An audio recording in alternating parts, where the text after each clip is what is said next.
My Digital ID. Ada yang pernah dengar, ada yang tak pernah dengar kan? Okey, sekarang anda patut dengar dan anda patut tahu. Mulai 26 Ogos 2026, pengguna telco yang nak daftarkan nombor yang baru ataupun kekalkan nombor, anda wajib untuk ada My Digital ID. Bukan setakat telco saja tau. Dekat app kerajaan yang ada sekarang ini pun anda wajib ada My Digital ID. Sebab apa?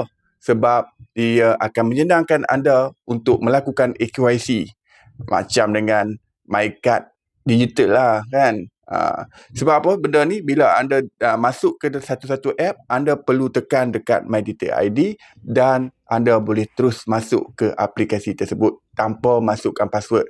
Tambahan pula sekarang ini telefon dah ada pengesahan muka dan juga cap jari dan juga password. Jadi dengan anda set cap jari saja, anda dah berjaya untuk pengesahan diri anda untuk masuk mana-mana aplikasi. Sebagai contoh MyGPJ, sebagai contoh MyGovernment dan juga aplikasi-aplikasi yang lain.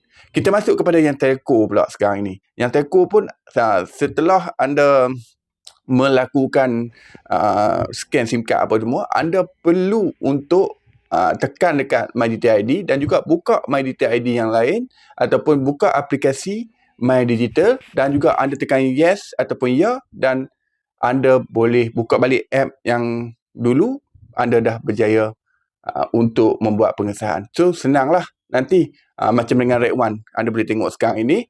Okey, anda masukkan nombor telefon dan juga anda hanya perlu tekan My Digital ID untuk anda masuk ke aplikasi tersebut. Jadi ia memudahkan kita. Selain daripada itu, untuk mengelakkan scammer-scammer ini menggunakan kita punya ID masuk kepada pula kita punya aplikasi ataupun app bank apa semua tu, ia tidak semudah ABC dah. Kerana dia perlukan pengesahan kita dahulu, dia perlu tuan badan berada di tempat tersebut. Jadi scammer-scammer ni dah tak boleh cari makan lah. Tapi saya percaya scammer-scammer ini akan cari jalan yang lain untuk buat aktiviti haram mereka itu.